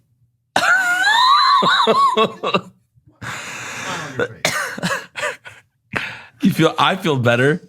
Thank you. No problem. No problem. Yes. No, guys. It's not like we're getting blown out in these games. These are close games. They just need to make a few changes. It's not as dire as it's dire. It sucks, but it's not that dire, guys. It's pretty dire, but it's dire. It's just not. I was just scrolling dire. on my phone. Our defense ranks last in most categories. I just pulled up. It's dead last in most categories. Dude, give me only go up from here, baby. If we're the 28th ranked defense, we're winning both those games. That's all I'm saying. We don't even need mid-pack. I need 28th ranked defense. Utah. Okay? Give me 28. Just give me 28. And we're winning those games. That's just how it is. Our offense is that good, and we're going to be fine. Okay. I can't believe. No, it's. No. You just gave all of us a hug. You better. Don't say it. I'm not saying it. I didn't. We're going to win this. I'm not. Don't get me started. Yes, we can be a playoff caliber team. It's going to happen. Just hold on tight. Yeah. Sit tight. It's going to be fine. Just breathe. It's fine. Everything's fine. Not too tight. Yeah, not too tight. Just breathe. I'll kill it. All right. Derwin's Dirty Duck and Brandovert. Thank you, guys, for asking the question. And good God, thank you all for asking the questions here in Ask Boltfam.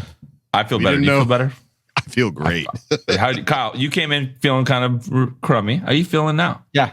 I feel better, for sure. You ready? Always. Yeah, hell yeah. Yeah. Let's ride. Sorry you weren't my best man. I'm sorry. Yeah, no, I feel good for sure. Yeah, no, it feels great. Yeah. That's fine. Vikings are in what time trouble. is that? My phone? 15-2, baby. I got to take this. Vikings. Hate to be a Viking on Sunday. Yeah. This time, guys. I promise. I feel it this time. Here we go. I was lying before. It's gonna happen. This week. This is the week. It's happening. Bet it. All right. We'll see. Thank you all for asking questions and Ask Boltfam. We greatly appreciate it. But that is going to do it for us here at Charger Chat. Any final thoughts there, gentlemen? Love you 15 guys. and 2. 15 and 2. 15 and Coming 2. in hot. All right. That's going to do it for us here at Charger Chat, folks. Don't forget to bolt up because we're ready for any squad, any place. Okay, love you. Bye. Okay, love you. Bye. Oh, okay, love you. Bye. And now, a word from our sponsors. It's the event of the century. One historic matchup. 10 Duggins enter the ring on WWE. There will be choke slams. There will be broken tables. There will be newborns. Live on pay-per-view, it's WWE's Duggin Mania. Who will be victorious? And who will call child services? Tune in to find out. This October, it's Duggin Mania. Be there or go to your room.